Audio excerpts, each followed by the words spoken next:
Crash Course Live is presented by Smash It Demolition Derby, who host Bash for Cash, Blizzard Bash, and Capital City Carnage. Online at smashitderby.com. And Stirring Dirt Racing, host of May Mania's team show at the Golden Spike Arena in Ogden, Utah. Online at stirringdirtracing.com. Reckless Abandon Derby Apparel and Derby Inc. Magazine. This is the Crash Course Demolition Derby podcast, recorded live at the Finger Lakes One.com studios in downtown Seneca Falls, New York. And now your host, Chris Marquardt. Well, tonight is going to offer us its dose of challenges, isn't it? Episode number 217 on deck for the Crash Course podcast. We just dodged what is likely the 6:30 arrival of the Finger Lakes Railway. Just went through and rattled the building a little bit. So on deck and off we go for episode 217. Got a fun show on deck tonight. We've got the one and only Wayne Ellison in studio to join us for a little bit of conversation about the upcoming Derby Swap Meet. It's going to be in about 2 weeks over at Paradise Speedway. We're going to talk with Jim Olin about Finger Lakes Speedworld, and we are also going to try to catch up with Tim Clark to have a conversation about the Capital City Carnage event. Coming fresh off of the action down in Harrisburg at Motorama, an outstanding show. Ed Brewster with JMW Motorsports hosting the RC Derby indoors. They had 40-some entries. It was an incredible show front to back. Got a chance to run into a bunch of Derby guys enjoying some of the off-season action. Tyler Spittle was down there. Jimmy Aldrich ran into him and finally had a chance to meet Ryan Hartman. Had a chance to bump into him. He was a pretty cool dude to finally put a name and a face to. Chris Brothers was down there. Front to back, it was an outstanding show. We got some results on that front coming up here in a little bit. But without further ado or delay, Wayne Ellison joining us here in studio to talk about the swap meet and all makings right now. While you want the show to at least sustain year to year and you don't want to get too big and get too involved, you're sort of hedging towards that. It's looking like it's going to be another good year for you. Yeah. I mean, that's the way it seems. And like you said, it's not the being kind of major thing. It was just started out as a couple of local guys off the internet. After the banquet had stopped and looking to buy and sell parts and stuff like that, and it just seemed to take off. But I think that's kind of the Derby wood for you. You get into something that you like, and people seem to leech onto it, and it just keeps growing and growing and growing, type of a deal. All right, we're going to try the ever elusive phone system again tonight due to some battery challenges. So we've got Tim Clark joining us on the line as well.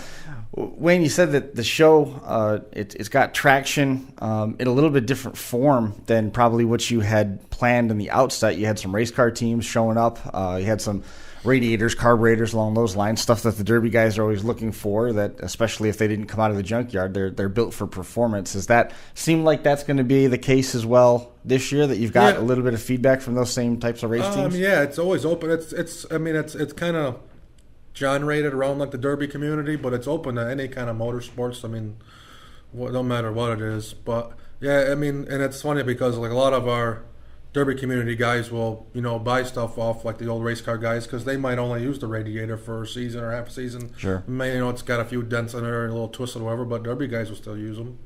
It's only got to last you for a few minutes anyway, right? Yeah. What's your favorite part of that? I mean, you've had response from Canada, from Ohio, Virginia, New York. Jeffy's Fab Farm is talking about making the trip up from down to Virginia. But there's always one part of it that always stands out to you more than just the camaraderie and bringing everybody together. I just like wheeling and dealing. I'll be honest. That's the main reason why I do it. I like to buy, sell, and trade, and I'll have a storage unit or stuff set aside that I'll save all year and then bring it over there, and that's kind of I just look forward to doing stuff like that. Tim Clark is joining us on the hotline. We're going to be talking a little bit about Capital City Carnage as well as we move through the course of the show. Tim, have you given any thought to making your trip to New York and seeing if you can find a couple steals on Derby car parts for giveaways through the course of the year? I don't know what we're going to do. We've always talked about coming over to that swap meet, but I don't know if we decided to come or not. So basically you're waiting to see what Tim or see what Russ tells you you're going to do? Exactly. The boss will have to tell me what we can do. How have you guys been? How's everything going for Capital City Carnage? It's been going great. I mean, it's almost pretty much buttoned up. I think everything's came together good. The show this year is shaping up to be another barn burner. The Fantasy League is out there. We've got some links that are on the show post if anybody's interested in getting their Fantasy League teams in. The turnout, the lineup this year is stellar. Took a little bit of time to find out who was going to be out there, but from our conversations, it sounds like the show's been, at least the main class, Limited World class, have been sold out for a while. Yeah, it's been sold out for a little bit, and even the mod heat is coming together really well. There's some major hitters going to be in that thing too, so that'll be a heat to watch also. The mod heat is going to be a good one, and you've had such response from the two-man extreme class that you've added a second class of them, and that's also paying $2,500 to win. Yes, exactly. There will be 2 one-shot deals of that, and they both will pay the same, so we probably could have done 3 classes of it, but we have to kind of watch the time limit. That's crazy. Wayne, you ever think about doing one of those two-man extreme classes? No, I seen, they did it on the TV, what was it, last year, I think, when Ben and Decker went down there. It's definitely interesting. I mean, it catches your eye and just kind of makes you scratch your head and wonder. And Who would you end up teaming with? I mean, honestly, probably my brother. Yeah. Just we're kind of like 2 different people, so it'd be like that crazy ride. Who would be getting hit more, the other cars that are on the track, or you two inside the cockpit? Yeah, I don't know. That's a tough call on that one. That itself. So would you seem more like the guy that'd be running the steering wheel and let your brother run the pedals, or would you try to keep the car last a little bit longer? Yeah, I'd probably try to run the pedals and let him run the steering wheel. Gotta keep them under control a little bit, keep them on a leash. You gotta try it sometime. There's a couple of them that have cropped up around here, and we've heard a couple folks that are talking about bringing their two-man extreme cars to Finger Lakes Speedworld. We're going to be talking with Jim Olin a little bit later on, so that people can actually get a chance to see what the setups are and get a feel for how those cars come together. So that'll be fun to get into. Maybe, who knows? Maybe even one of the cars that you sell at Paradise Speedway will turn into a two-man car for San Filippo when they have that class down there. Yeah, in Morris. They have that down there. That's what I was going to say. That's down towards the end of the year too, right? Sure is. Yeah, you could take one of the cars that you knocked the headlights out of and could have put the headlights back into after a win and take it down there. Yeah. It's been a few years for that. What's the black car over at your brother's house now? That's his mod car from last year. Yeah. He's slacking. He's just now getting the motor and stuff out of it. Leave the motor in it for a couple more weeks. Bring it up to the mall. Well, I guess he's trying to get rid of the car. It needs new horns and stuff. Well, I mean, really, other than the horns, it's pretty good, but it needs new horns on it. You haven't got anything that you could put new horns on? Oh, yeah, I got plenty sets of horns. He's just not interested in running the class again. It was something, wasn't it? Yeah. His back's not really the greatest, so. Yeah, I know. But he's still in it. That's the thing. Yeah. Give him credit. He's finding a way to make it work. Yep. The mod class at Blizzard Bash is a little bit different than what we saw at Seneca County. Tim, also the headline class at Capital City Carnage is the limited weld class, which is a little bit more in line with what we can see with some of the action around here. This is the first year that you guys are going to have the chance to oversee that particular build, independent of the tandem work with Ultimate Derby. Ultimate Derby overseeing the show last year and then turning the reins over to you guys full time here at Blizzard Bash this year. What do you think about the build specs and the rules and some of the stuff that comes along with that limited weld type show? We saw Teddy Papadopoulos do some amazing things with the limited weld cars. He went to the Mad Dog Award last year. Well, I think that class is going to be great. I mean, I really think the build is good. I mean, it's a good set of rules. You can build a car fairly quick, I think, a month or so, and Sure. It's still a very hard car. Well, it's a super hard car. We've seen that it still has to go through the same war and the same trials that the cars at Blizzard Bash do. What about in terms of your tech crew? Not to say that they haven't seen these cars before, but what do they prefer to have in front of them when they're going through the tech process? Those heavy cars like we see at Blizzard Bash or Bash for Cash, there's so much to them in terms of what you can and can't do and the fine lines of the rules and trying the areas that are considered gray that they try to exploit versus the limited welds, which is a lighter build. So in theory, there's less to look at, but at the same time, the artistic influence is taken away a little bit. Well, I think both classes still a lot of work sport to look at. There's still a lot of tricks, the trade that people get into and kind of do that they're not supposed to. But I mean, I think the techs on both of the lines really like both of the classes. I mean, it's a great build, and I mean, it's not too far a difference between the two, you know. So it's kind of close. Wayne, you've had the chance to get your feet wet at multiple different levels in terms of the build style. What do you prefer? Yeah, that's kind of like a. I'm not really sure of the word, but I would go with more of a like limited weld or maybe a little stocker. But the reason is because that's what I'm used to and that's what's around here. I mean, we tried the mod class down here at Seneca County this year, and I mean, we put in work, but the work we put in was still like peanuts. We still got it handed to us, and right. in a matter of like 2.5 minutes or something like that. But I mean, so I guess it would be biased for me to say that I'm not into that build. It's new to me, and there definitely would be a lot to learn to run that and be competitive against some guys that have been doing it since day one.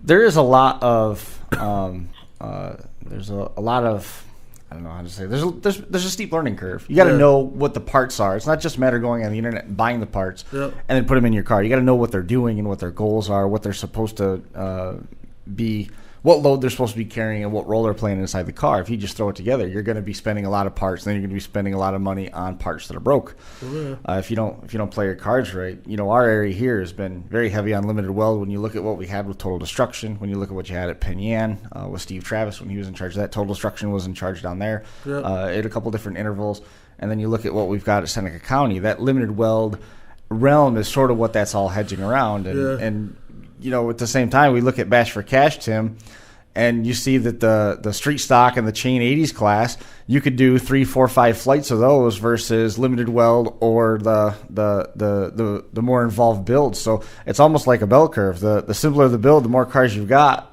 But then the problem is all those guys have the exotic parts they still want to find a way to use. So it starts forcing you to go the way of that sort of middle ground with the limited welds. Right. I think actually a lot of the people even around here in Ohio is kind of going to the limited weld. I mean, it seems like it's a little easier build. They say they don't have to be in the garage all the time. On these, kicker cars and heavy cars, they say they live in the garage. So I think a lot of the drivers are going closer to the limited weld. I think our county fairs will be a lot bigger with the limited weld heats, and I think limited weld is definitely growing around Ohio. And there's enough being done for the limited weld cars in terms of letting them use parts and pieces of the cradles and letting them do different stuff with the transmissions, where they can still build a hard car and use the stuff that they invested in without having all that time invested in building the extreme kicker cars. Right. Between the limited weld and the kicker cars, I mean, there is some things different, but not a whole lot with that you'd have to get rid of if you use a major, speed cradle and all that stuff. You're still allowed to run all that stuff. So, I mean, I think the guys will like it a lot easier because the bodies, you don't have to spend 3 months welding on the body to get it through. So I think that saves the guys more time in the garage, I guess. For you, Wayne, what's your least favorite part of a build? If you're endeavoring to do something that's a little bit heavier, go the way, say, of Canandaigua, the way Canandaigua was a couple years ago. Is there one part of the job in terms of putting the car together that it's just arduous? You don't want anything to do with it. You want it to be over as fast as possible. Not really. I mean, the way like old Total Destruction was, I mean, no, it was okay because I mean, really, it was just top seam could be welded, weld your doors. You can bend and tuck the trunk and stuff like that. So, no stuff like actually, I like them rules. Right. And I'd kind of wish they would come back around, but not that I'm opposed to the unified rules that a lot of the tracks haven't been using around here. I mean, I like those rules too. It's just they're like pretty close. But there's just enough to say that they're different too, right. and I like both. I like both styles, really. Right. I do. The one thing that I noticed that when body lining came to our area, that a lot of people started saying they didn't like having to do the body lining, but all of the derby drivers that were running got bigger in their shoulders, chest, and arms. They couldn't get through the windows as easy because everybody got jacked up from doing body lines. Yeah. No, I'm not opposed to anything like that, though. I mean, if you do it once, you do it twice, and it's all kind of there. There's not a whole lot. I mean, people will say there's a lot into it, and there is, but there's always like that next level. And when you keep going up and up, then that's a lot. Like where you're getting like bass for cash and stuff like that. That gets crazy. How long before we see a derby that goes in line with the swap meet over there at Paradise? Oh, you mean like at the same day, same period time? I don't think that'll happen. No, not anytime soon. If it does, it's trying to. It would be nice to the fall cleanup does very good for itself, and maybe to see that grow a little bit. Sure. That would be good.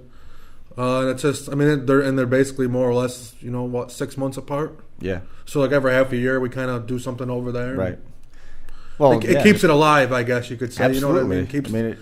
It keeps the track in people's conversations. Yeah. There's no doubt that event is able to keep the track in everybody's conversation. It keeps it on the radar, front to back. But it would be tough to put on a derby this time of year because everything's so soft. If you try to get out on the track and you rug up the track before they got the go-karts out there, at the end of the year, you're not really going to hurt anything. Yeah. You also have an entire summer to collect half-run cars that want to go finish them off. Versus this time of year, everybody's, as you alluded with your brother, looking to get motors out, get stuff scrapped, and get ready for the coming season. Yeah.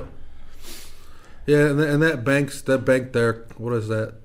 2 there when you kind of come on the track. We had a problem with that rained out last year, and it's because it is clay, so it does get a little soggy. But it wasn't even so much that, but it was like there was no way that you're going to be able to get. You come over that berm and you're just going to go. Yeah, wherever you want to go. Yeah, you're not. They wouldn't even be able to make it to the area where you actually demolition derby. Tim, in terms of Capital City Carnage, turning our attention to the compact side of things, the turnout this year has been pretty strong for the compacts as well. Yeah, the compacts is really good. It's over 20 cars in that heat, and so I think it's going to be a hell of a show. That's for sure. I think it'll be a show that people don't want to miss. That's for sure. You're jamming so much in over the course of basically you've got about a 36-hour window when this event happens between Friday afternoon and Saturday night when the champion's crowned. Even though the cars are lighter builds, that level of intensity is still there in pretty clear form with what the guys have to do in terms of their qualifying heats and then the limited amount of time for repairs. They got to make sure they save enough of their car to make it to the feature. And in the end, out of a 100-car field, there's only 30 of them that are going to go for the money. Right. It's a show that, you got to use your head a little bit, and, you can get aggressive a little bit. So, most of these drivers that doing these limited wells, they know what their cars will do, and Sure. They ran the same car more and more, more than one time. So it's usually, they know how they bend, so they know what they have to do to help them to hold for a couple heats. In terms of Capital City Carnage, is this year at all a trial year to see how the schedule works, with intentions of expanding it to do anything more, given the interest that you've got in the 2-man extreme class and what you've got in terms of the schedule being so condensed between Friday and Saturday? Is there anything that's on the radar to expand the schedule to make it last additional days? Well, we're trying to see what we can do in the short, like you said, the short part of the time that we do have. We've been even tossing around a couple other ideas with Capital Carnage all together, to make it a bigger and better show. So there's always thinking about doing something different, that's for sure. Is Russ continuing to tell you no with all those conversations? No, we've talked about different things. I'm not saying Capital Carnage is majorly going to change or anything like that, but I think maybe some good things going to happen. Is that something that we're going to know about the weekend of Capital City Carnage, or is that still got to play out? We'll probably know about it after Capital Carnage if we decide to do it or not. We're going to kind of talk to some of the drivers out there and see what they're thinking, what they think about the ideas that I have, and we'll see how it goes from there. We'll keep you in touch. Okay, well, my fingers were crossed that was going to happen. That's good to know. Russ, getting back to work, you guys had a chance to get down there and check out the Derby in Florida. What did you guys think of all that? I think the Derby in Florida was great. It was a great show. see that thing could even actually grow even bigger than what it is. Are you guys going to get involved with the Florida market then? Well, you never know what we get to see. It'd be great to put derbies on through the winter, because it's like nice sunny weather. That'd be awesome. At this point, the season doesn't stop as it is. So to have the calendar officially go year round, I guess it's just a matter of dotting I's and crossing T's. It already barely stops. Our last derby is in the middle of November, if not later, and the first one is at the end of January. Or excuse me, it's not. I'm wrong. The last one is that first weekend of December in Tennessee, Sean McCollum's show, and then the first one out of the blocks I think it's Redneck Rumble in January. Yeah, I mean derbies is pretty much going all. There's no downtime, that's for sure. Even when you're promoting derbies, I mean, it just seems like it's a full-time job. Yes. When involved in it as deeply as you guys are, it is a full-time job. Tim Ellison, your brother, just messaged me and said he's running the gas and the brakes, no question, if you ever do that. Yeah, goes figures. So what else is on deck this weekend? Is there anybody that you wanted to mention, or excuse me, not this weekend, next month when we get down to Topeka? Is there anybody that you wanted to make mention of that's coming in or is playing a big role in making Capital City Carnage possible? The casino, Perry Van is going to be a good sponsor this year. Awesome. And Foley Equipment Rental is going to be a good sponsor. And we still have all the vendors like Nerat and all them guys will still be there. So I think a little bit of everybody's going to be there. And I think the show's actually going to be even bigger than what it was last year. And, I do believe that it'll be a show to see. They can find all the rules and ticketing. At this point, all the classes are full, or is there still a couple spots left in the mod bracket? The mod bracket, there's still a couple classes. I think we just got a couple entries in today, so we have to get that kind of fixed up for the fantasy league. Okay. So there's going to be some major hard hitters and out there, so it'll be a great show, and I think that'll be the heat to see. Predictions for outcomes of that? Of course, concussions. I don't even want to say any predictions, but I think there'll be some really hard, by that list, and even a couple people that just entered in the last couple of days will be some majorly hard hitters.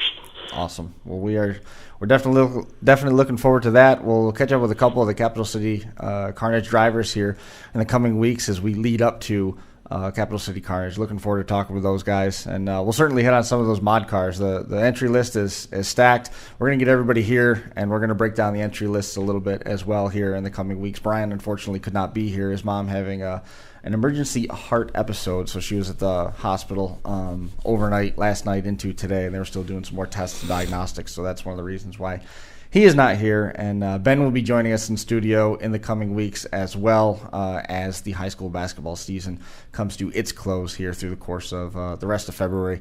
So we'll be seeing him on a little bit more regular basis as well. Tim, man, I always appreciate you coming on the show and hanging out with us for a little while. Good information, a little bit of a preview, and it gives us some jumping off points to build some conversations as we move closer and closer to Capital City Carnage. I think we've only got 3 or 4 more Mondays before we're on top of that show. Yes, it's right around the corner, that's for sure. So, yeah, we'll keep in touch and kind of tell you some things here in a couple weeks or something to get out there about more of the Capital Carnage, and maybe hopefully everything works out for Brian's family and, with his mom. So we certainly have our fingers crossed. It was a little scary to get that text message, and it's been quiet today. So I guess I'm going to head towards no news is good news, and no news is good news, and just keep thinking about him. Exactly. So, but great to have me on. So we will be definitely in touch. Sounds good to me, Tim. Thanks a lot. All right. We'll talk to you soon. Bye. There goes Tim Clark, taking some time out of a busy schedule that he carries to hang out with us for a little while. We were talking about it, and we'll give you the final details on it right now. Here, the Capital City Carnage event as a whole, again scheduled for March 15th, 16th, and 17th in the Kansas Expo Center in Topeka, Kansas. March 15th is going to be the heat draws.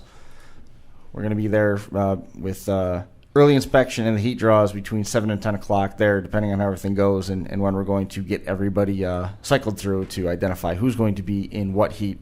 The heats start at 7 o'clock on March the 16th. There's 10 heats scheduled. 10 cars will be on the track at a given time and running it down to the final two cars advancing. That's going to give our first 20 cars into the main event. March 17th at 10 o'clock, part of the doubleheader. Limited World Consolations 1 through 5 are on the schedule there. The top 2 advance. And then the compact feature is also on the card there, $2,500 to win. And that'll give us our final 10 to set the 30-car field for Capital City Carnage. 7 o'clock start time in the back half of the doubleheader. The Extreme 2-man features, $2,500 to win each. The Modified feature, $2,500 to win. And then the Limited World Finals, paying $10,000 to win. $5,000 Mad Dog on deck in that one. From Capital City Carnage, we will then go to Virginia. Just finalize all the details for this today. We're going to be down at Chaos in the Valley. Their spring show is April the 21st. Showtime is 5 o'clock. You have to be through tech inspection line. Be to tech inspection line by 2:30. You have to be through tech. The last inspection is going to be done at 3:30 to give them an hour and a half window to set the stage to get that show up and on its feet on time. Weld class, stock class, and compact classes, each of them paying a minimum of $2,000 out. This is going to be at the Shenandoah County Fairgrounds in Woodstock, Virginia.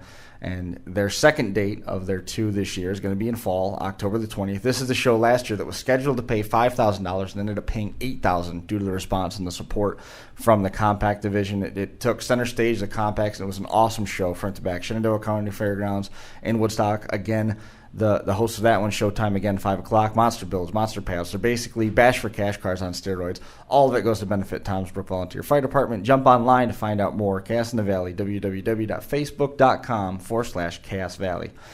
And from there, after April, we're going to jump into May. May Mania, the 2-man team show. It's basically full. They're paying out piles and piles of money at that show in Salt Lake City. Stern Dirt Racing, the sterndirtracing.com has more details on that. And we're already talking about, if you can believe this, we're already talking about the July show, the Wasatch Wipeout. That's another big one on Stern Dirt Racing's card. That was a huge show last year, and it's going to be another diamond in Heber City, Utah. $90,000 in prize money being paid out. Winner takes home $25,000. Fifth through last, guaranteed $1,000. $5,000 Mad Dog Award. Farm trucks, front-wheel drive, compacts, and passengers are all on the card as well. $4,500 in payout for each of those classes. Gigantic show. 2 days, July 27th and 28th for the Wasatch Wipeout. And then again, May Mania is going to be ahead of that, May 18th and 19th in Salt Lake City. We're going to get back from that one, and we're going to head off to the Ross County Fairgrounds in Chillicothe, Ohio. Again, as we said last week, that business is picking up this time of year. I think it's meeting every one of those expectations right now. May 26th through the 28th, Bash for Cash 2018, again, Chillicothe, Ohio. The Near It Big Rock class, that's the kicker class. $11,000 to win there. It's open to new and old iron. There's an old iron bonus. You take home an extra $3,000, which pays then, instead of $14,000 to win. And there's an extra $1,500 reserved if the event is won by a metric car going to the top finishing old iron entry. The DerbyTees.com turn back the clock class has basically the same payout. They're just going to flip around the bonuses. If it's won by a metric, you've got an extra $3,000 coming to you, and there's an extra $1,500 reserved. In the event that event is won by an old iron car, there's another $1,500 going to the highest placing metric. $10,000 to win DEC Headers Compact class.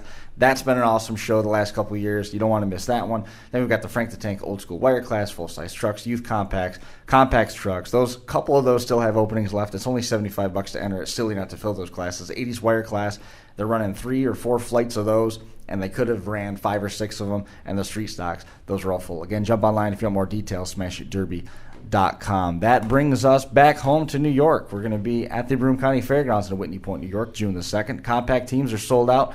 Truck teams, I think there's one spot left just because it hasn't been paid for. It's been claimed but hasn't been paid for. So if you can beat that person in and get your money on the table, you're going to be in the team truck draw. Full-size V8 teams, there's a couple spots available, but there's not much left there either.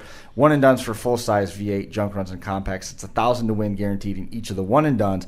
There's an RC Derby with JMW Motorsports, Power Wheels, Kids Zone, the play area. Looks like Jason Sauer's going to be coming up for this one to rattle can a bunch of stuff. Online, facebook.com/road rage. Enter. You can find all the information on there. The cool thing about this, that Kids Zone, if your kid's ready to go home, done with the Derby, just got to be too much of a day, then go over there. There's people that are there to watch your kid. They can hang out, coloring contest, games, activities, things to keep them busy. At the Derby, there's also a vendors area that's not just dedicated to Derby, so there's really something for everyone at Road Rage Entertainment's first show, taking over at the Broome County Fairgrounds in Whitney Point, New York, which then the busy May leads to the busy June. June the 16th, Otsego County Fairgrounds in Morris is the Jeffy's Fab Farm Mini Meltdown with Spinning Wheels. Spinning Wheels Productions, online, spinningwheelsproduction.com.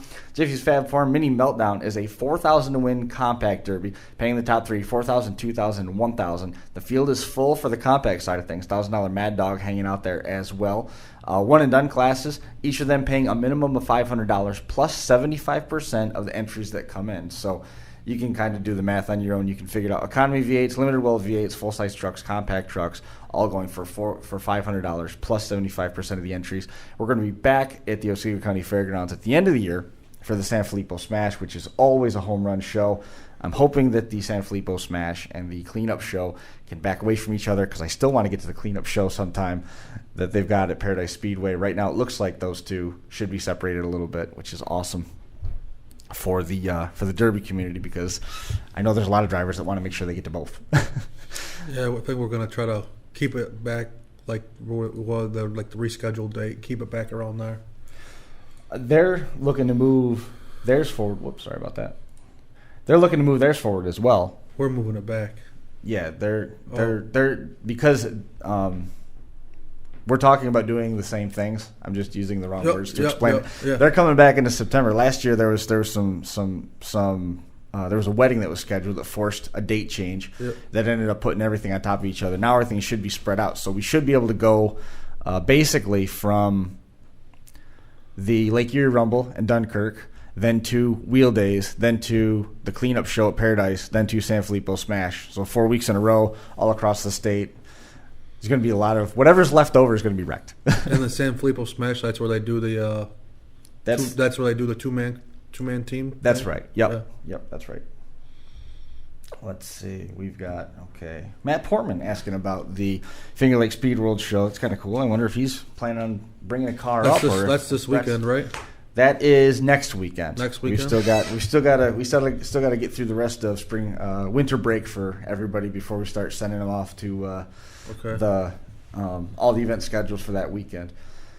But yes, we're going to be getting Jim Olin on the phone right now to talk a little bit about that event. The Hall of Wreckers is the focus for us at present, with the Demolition Derby cars and elimination style motorsports entries being welcome in full to the, I hope he answers the phone, to that Motorsports Expo. There's going to be all sorts of stuff on deck. For some reason, that phone did not want to connect. Let's see. Jim, where's your phone number, Jim? Try doing it this way. Usually get a pretty good turnout with like derby cars and stuff. Yeah, I mean, there's something for everybody. Right now, Patriot Sprint Tour is going to be center court with Land of Legends Raceway. There's Jim. Jim, if I lose you, I'm going to call you back on a landline, but we're going to go with it from here. There's something for everybody at this. There's a huge population of go-karts. Okay. There's also a huge population of dirt modifieds, which you could expect. Yep. Land of Legends Raceway is going to be center court. I think Dave Marcichelli's Sportsman car is going to be center court, along with the Patriot Sprint Tour. There's an area that's reserved for show and shine type cars, vintage muscle cars, stuff along those lines. There's going to be vintage fire trucks in there as well this year. There's been a lot of support from the vintage racing side of things. So if anybody's familiar with the racing atmosphere that we've got here in Central New York, Pat Ward's show car from the Dirt Motorsports Hall of Fame is going to be there, and Jim Champagne's car, the Green Machines that he's run at Oswego, that's going to be there. But on top of all this, the Gasser Racing Series, and if you follow drag racing and all, the Gasser Racing Series is going to be there. Western New York Super Rod Association is going to be there. The Empire Dragway from out in Leicester, they're going to be there. So big population of drag racing cars. We've had drag racing snowmobiles. We've had racing snowmobiles, dirt bikes. There's the Homemade Hall of Fame, and there's a model contest. There's something for everybody. But this year, even more so than last, there's a dedicated area just for Demolition Derby cars. Zach Herman's been a part of this show before. David Stone's been a part of this show before. James Brown's been involved with it since the get-go. Josh Decker's had a car there in the past. Mike Osterhout had 2 cars there last year. And we were just sort of had them lumped in without any type of organization. And there was a couple dragsters right next to them, and they were a little bit separated. Now the whole top half of the mall, in front of the old Kmart storefront where the camper store is now. To the west side? That whole thing on the west side is going to be dedicated to Demolition Derby cars. And all you have to do is show up on Friday night, March the 2nd, and we'll find some place to put your car and have cardboard or a plastic tarp to put underneath it so you don't leak all over the carpet. That's all you got to do. I don't have a motor in anything. Then perfect. I mean, I ain't pushing stuff. Well, that's the thing. I mean, it sounds well at that point. If I don't have a motor and transmission, how am I going to move it? Yeah. Bass Pro gives us use of one of the electric bad boy buggies. Oh, really? And They drag everything wherever it's got to go. No problem. Nice. So, I mean, it really works out awesome. Yeah. Jim Olin joining us on the phone to talk a little bit about this. Jim, man, how are you? I'm good. I don't know what you need me for. You just covered the whole thing. I tried to be ready in case that phone cut out. Oh, gotcha. But how are things coming together? It seems like there's a lot of response to the show this year, and the Demolition Derby guys they're starting to line up, getting ready to go. There's a couple of guys that want to bring their 2-man extreme cars, which is something like nobody there's ever seen, and it sounds like the show's got some traction again. Yeah, I think we may be changing up the Demolition Derby display a little bit. I think we may actually be putting those cars right into the event center. Okay. Reason being is that what is it? Great Outdoors, the RV place there in the mall. They're bringing Kyle Busch's number 18 NASCAR Monster Energy Cup car out for the show from Watkins Glen. And they were a little touchy about us parking a lot of Demolition Derby cars around a cup car. They should have. It's no big deal. We're going to give you guys the whole backside of the event center. It's going to look pretty cool in there. And that's where the RC Demolition Derby and the Kids Power Wheel of Racing and all that stuff's going to happen this year, too. So kind of all fits into one nice little package. Well, if they brought his car from Daytona, it would have fit in just fine with Demolition Derby cars. I was going to say, there's a lot of carnage out there this year, but I can tell you one thing. At least Danica Patrick got to say goodbye to all her friends on the tow crew in the infield care center. Right. That's you still have your Rusty Wallace car? No, I sold it. The guy that bought the car was harassing me from basically day one, but I did put a bug in his ear, and I'm trying to get him to bring it out to the show. But it's a tough car to move. It's very low to the ground. It's a pain to get it in and out of the trailer, and the car actually belongs to Ray Sand Jr. now, and Ray's spread pretty thin right now, getting ready for racing season and stuff. So, hoping it makes it. I'd like to see it there. JMW Motorsports is talking about making the trip up. They're going to come up and help oversee the RC Derby that happens in conjunction with Finger Lakes Speedworld at Finger Lakes Mall in Auburn. It's right on 5 and 20. It's easy to get to. Quick shot from the thruway. If you get off in Waterloo and just head west on 318, you run into 20, head west the rest of the way, and stop at Bass Pro. The show itself, Jason Sauer, one of the most recognized artists in the United States, is talking about coming up and doing some rattle can work for some folks, which would be a nice add-on to the Demolition Derby wing of things. And this really is one of the only motorsports expos that I'm aware of that in addition to it being a showcase of racing and motorsports of all walks, it happens in a mall. So there's a ton of foot traffic to begin with. It's great for your sponsors, but also welcomes the Demolition Derby community. It says come and be part of this, and you can see Demolition Derby cars right next to drag racing cars. Yeah, it's all inside. Everything's inside. Everything having to do with the shows inside. Yeah, really. You've got. Surprised they fit everything in there. Derby cars get a lot of attention in the mall. You'd be surprised, and a few of the guys are really skeptical about it, and most people don't want to park their $1 million racing operation next to a derby car, and then when they see how everybody just kind of vibes together at the show, it's just one big party all weekend. We have a great time. It's awesome.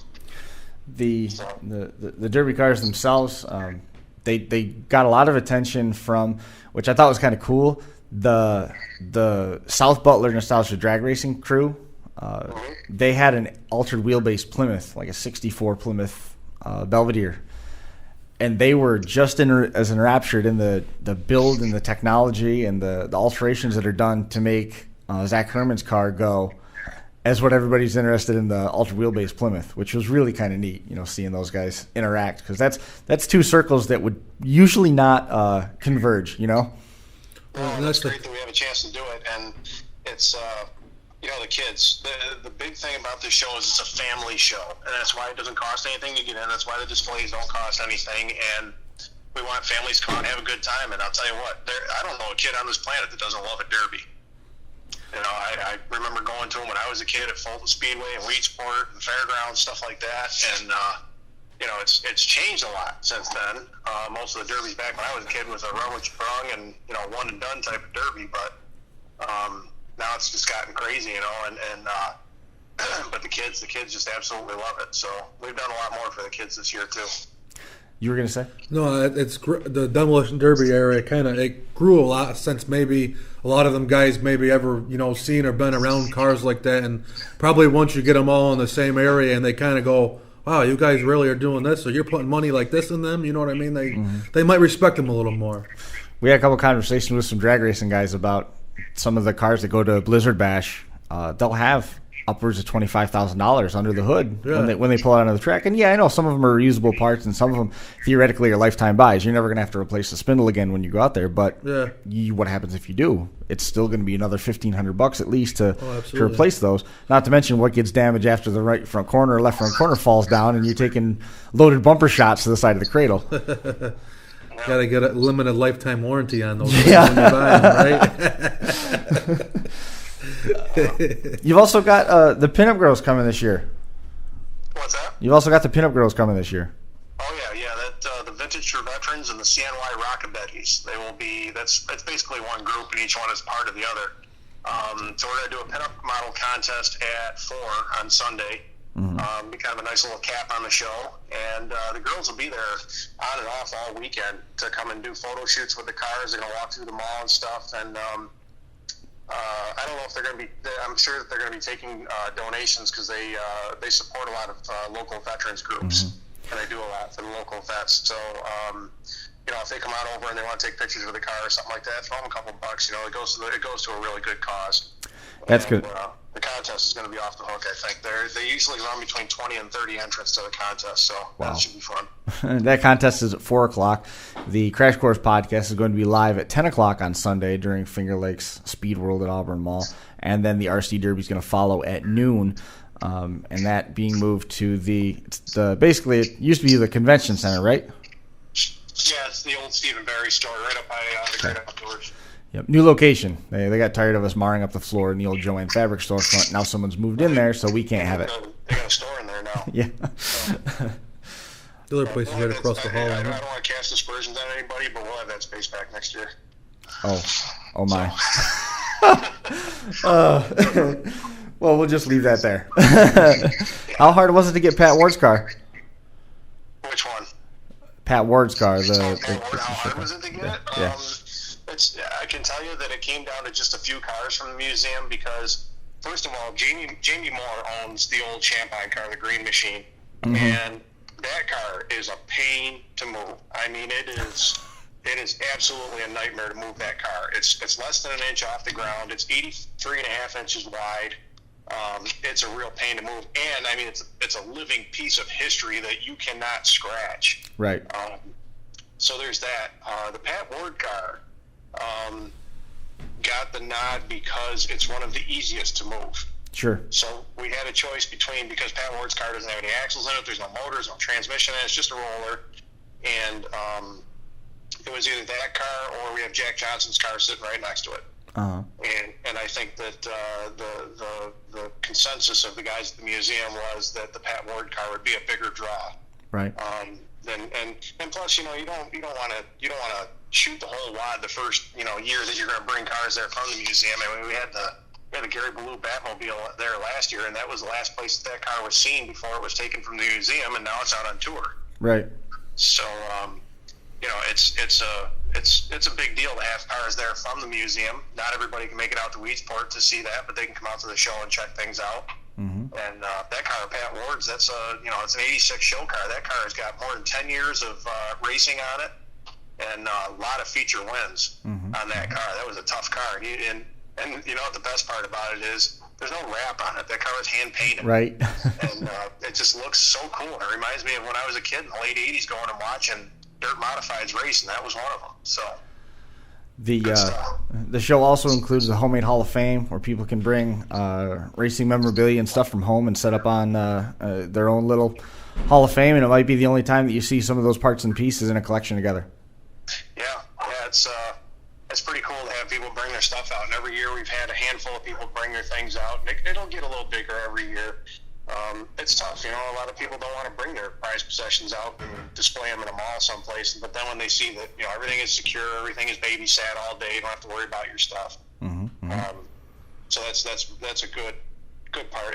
And the Dirt Hall of Fame this year is going to have a huge display at the mall as well. We've got a ton of drivers' fire suits, Cool. Jackets, shirts, stuff like that, all kinds of memorabilia we're going to put out there along with, having Pat Ward's car there. So, the Hall of Fame stuff and this year's theme was Generations in Racing. So it's all about racing history and families that have been into racing for so long. So Sure. The model contest as well, that's still happening? Yeah, I haven't had a lot of feedback about it. The problem is that I don't have the right channels to publicize that through. So I've had a few people interested, but they got to come in a crowd, and if the whole crowd isn't coming, then usually one or two of them might show up. Okay. So. Well, I know there's a New York's got a good population of model builders that do demolition derby cars. They take the model kits and they damage them to the point where they look spot on for an actual demolition derby car. It's not like it's cobbled together with hot glue. They're fantastic. The detail is amazing. So we'll continue to put that word out there to those guys and start trying to individually contact them and see if we can get some of those folks to come and turn out. Because even if there's only a dozen of them there, it's still better than nothing, and it'll get the word out. Word will spread. You gonna bring yours? Sure, I'll have some. I don't know how many. A lot of mine I got to go through and band-aid them back together because they've been a little too well traveled. Dust them off a little bit. Yeah, a little. Yeah. They've been in the basement a little too long. So another thing we opened up this year was that we needed to generate some income for the show because the show doesn't make any money. For me, it doesn't. I spend money to put this show on every year, and this year, we just had a new baby in December, and it's tough to justify shelling out $1,000, $2,000 to put the show on. So we offered up some vendor opportunities for people that do like direct selling, crafts, anything like that. Sure. And if they want to come out and set up a table, they pretty much have unlimited space for $30. Awesome. So I've already had some interest. There's a lot of the wives, and a lot of the girlfriends, and husbands, girlfriends, and wives and stuff. They want to set up and sell mostly direct marketing stuff like that. Like the women do all the LuLaRoe and the makeup and blah blah blah. So. They're going to be there anyway. I'm not really promoting that in the best way, but it's cool that we'll have probably 2 or 3 store spaces devoted to that stuff, and I've already got 30 vendors on board with me. So that's awesome. Yeah, and it helps out. You know what? Mom's going to come out to the show with Dad and stuff like that, and she's not going to be bored. Keeps everybody there longer because once the bench racing starts, it doesn't stop. Yeah. So.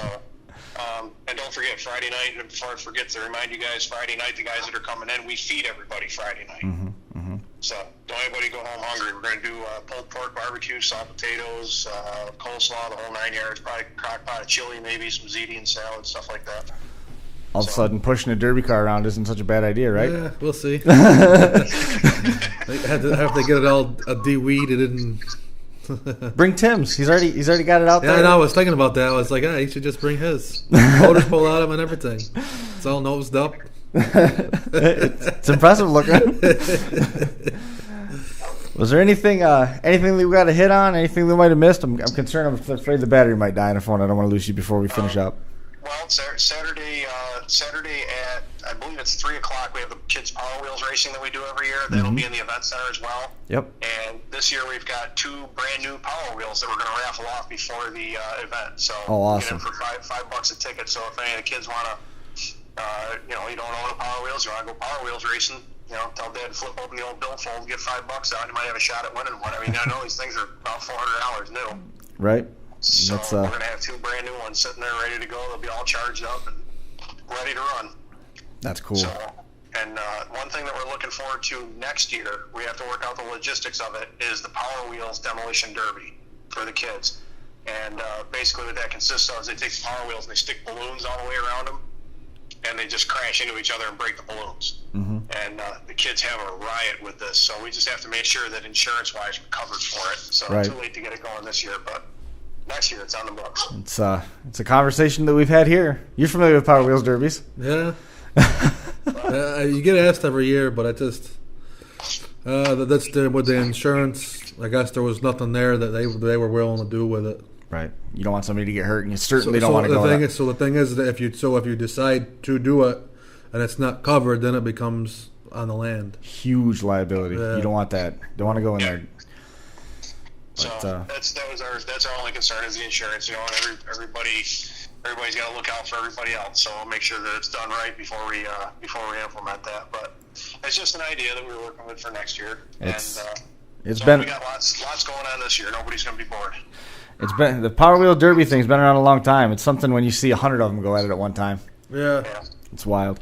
On the topic of the RC Derby, JMW Motorsports, again, they were in action at Motorama again this year, and they had a bunch of different elements of RC Derby going on. The craziest thing I saw was the RC trailer race. The material that they used to build the Derby cars out of, they then made trailers out of the same thing and had a trailer race just like the trailer race. So if you get the trailer knocked off, you're out. Yep. It was unbelievable. There was bits of metal and screws left all over the track where we were running the mud bosses. It was crazy. Yeah. Going through national class, Tyler Spittle coming away with the win in that one over Chris Brothers, Jason Adams, Peyton Adams, and Ryan Hartman rounding out the top 5. I think they had about 30 cars ended up qualifying for the feature, so it was a pretty packed 20 by 20 arena. The track was fantastic. The Motorama crew, Jimmy Aldrich and Ed doing a great job getting that track together and ready to go. Christy Warnick winning the National Truck Championship. Tom Casey was second place. Chris Warnick, Mark Warnick, and Tyler Spittle running through the top 5 there. The Outlaw class, Jeremy Cady winning over Thomas Casey, Chris Brothers, Toby Huey, Tyler Spittle in the top 5 there. The two-man team show, Ryan Davenport and Jeremy Cady from right here. Hometown boys coming away with the win in that one. Ryan Hartman and Vivian Hartman running second, and Chris Brothers and Nate Brothers taking home third. The Milk Trucks, Toby Huey, Tyler Spittle, Jim Petro, Dustin Casey, Ryan Davenport, the top 5 there. Congratulations to all those winners and to JMW for yet another successful venture down to Motorama. Jim, man, I appreciate you coming into the show and hanging out with us for a little while. We'll catch up with you again on Thursday. 31st lap is on deck on Thursday, so we'll talk a little bit more, kind of the same line of questioning, but for another audience yet for the Circle Track guys that tune in for the 31st lap on Thursday nights here on Finger Lakes 1. All right.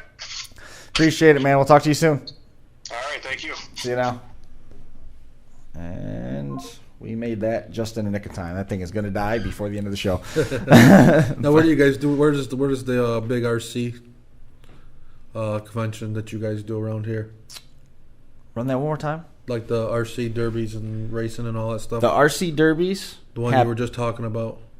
The one that I just gave the results on. That's at Motorama. That's down in Harrisburg, Pennsylvania. Yeah. We were down there for Motorama. Is that what I seen? Maybe Bell. Tom Bell was down there with us. Yeah. Is that I was overseeing the Mud Boss race, and next door was the Derby track. Right. And because there was like actual like the. That was 8 scale off road. Yeah, the off road where you got like full tracks, like what you see on TV with like regular cars and stuff. Yeah, I thought that was pretty cool. I was watching; he was live. That was only one of the buildings. Really? That facility that we were at over the weekend in Harrisburg takes up a number of city blocks in Harrisburg. Indoors, it's 1 million square feet. Really? It is the largest show of its kind. They have indoor motocross racing, indoor micro sprint, 600cc micro sprints, indoor go-karts, indoor ATVs. That was only half of the RC facility. There was another 8th scale crawler area, 10th scale crawler area and 10th scale RC trucks. The ones that were behind us were 8th scale, so a little bit bigger. Yeah.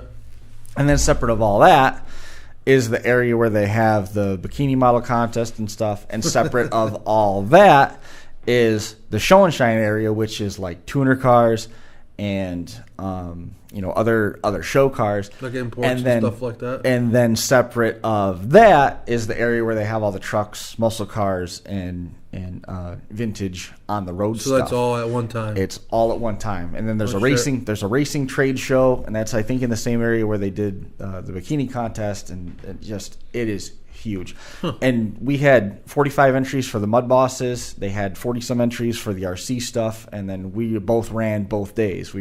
I drove down Friday night. I didn't get there in time for setup and stuff. I drove down Friday night, and we started the doors opened at 7:30, and we had cars on track until about 4 o'clock on Saturday, and cars on track. We started at the same time, and cars on track until 2 o'clock on Sunday. In the morning. Then turned around and drove home. No, in the afternoon. Oh, okay. But those guys wanted to keep racing. We could have kept going. Yeah, all night, and everybody there's like that. Whether they're driving the go-karts, whether they're driving the dirt bikes, whether you name it, they want to just keep going. And it's a huge show. It was really cool to be part of it. And they've already asked us to come back. I wanted to bring one of my RC Derby cars down there. Mm-hmm. I had no shot. Yeah. No shot. I was so busy with the mud bus stuff, I never would have got a chance to run it. But and there was some torn up cars. The milk trucks, Tyler Spittle's milk truck, the front pillars were collapsed. The nose stood up like it was a mid-'70s GM. Really? The roof collapsed, and the back end looked like somebody took a can opener to it. It was awesome. But Tyler did a great job. It's a huge win for him coming over with the win in the national class because they had some really stout cars. And that feature, I bet you that feature lasted all of 40 minutes. And how long has that been going on down there? For a while now? It's just getting late on it? Motorama itself, yeah. that started in 1978. Yeah, so a while. But the RC stuff's been down there, I think, for at least the 8 scale stuff has been down there for about 10 years. Really? And Ed Brewster's been going down there for 4 or 5 now. So light's starting to come around with JMW, yeah. And they were more than accommodating. They gave some amazing trophies out, and they asked us what we wanted for next year. They want to make the track bigger. The track for the old track guys, and if anybody's familiar with RC that's listening here in our last few minutes, it was a 60-foot straightaway with a 25-foot corner. The track was enormous. It was like the Syracuse of RC racing. It was huge. And it was a true dirt track. I mean, there was holes that developed over the course of the weekend because of where people were planting their cars and how the track wore in, and we were doing track maintenance on it. And at the end of the night, a couple of the guys came out and got the track cleaned off and soaked it down so that it was tacky the next day, and it was awesome. They want to build a high-banked oval next year, which a lot of people are into that, I think, until they get on it, and then they're going to realize it wasn't as great as idea. But hey, I'm willing to try it. It'd be cool. Huh. You got to get one. It's just one more thing to sink your money into. Yeah, like the wheel and deal, they're always trading. It's right up your alley. Always trading? They're always trading. Nice. But, well, again, we talked about Finger Lakes Speedworld, March 3rd and 4th. March 10th and 11th is Motorsports Expo in Syracuse. On the same weekend, March the 3rd, from 9 to 3 is the Paradise Speedway. 10th. Excuse me, March the 10th. Yeah, what did March I say? 10th, the March, 3rd. March the 10th. Yeah. From 9 to 3. 9 to 3, yep. Okay.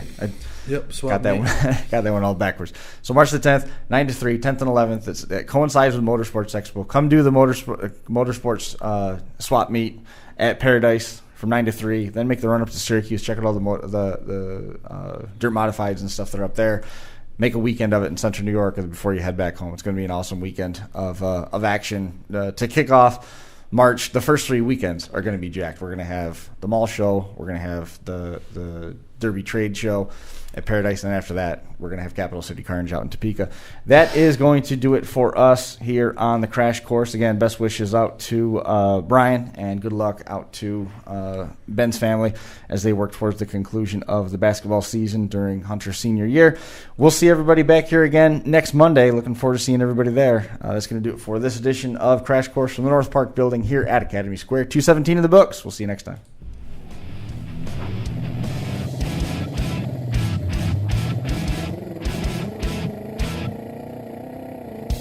Crash Course Live is presented by Smash It Demolition Derby, who host Bash for Cash, Blizzard Bash, and Capital City Carnage. Online at smashitderby.com. And Stirring Dirt Racing, hosts of May Mania's team show at the Golden Spike Arena in Ogden, Utah. Online at stirringdirtracing.com. Reckless Abandon Derby Apparel, and Derby Inc. Magazine. This is the Crash Course Demolition Derby podcast, recorded live at the FingerLakes1.com studios in downtown Seneca Falls, New York.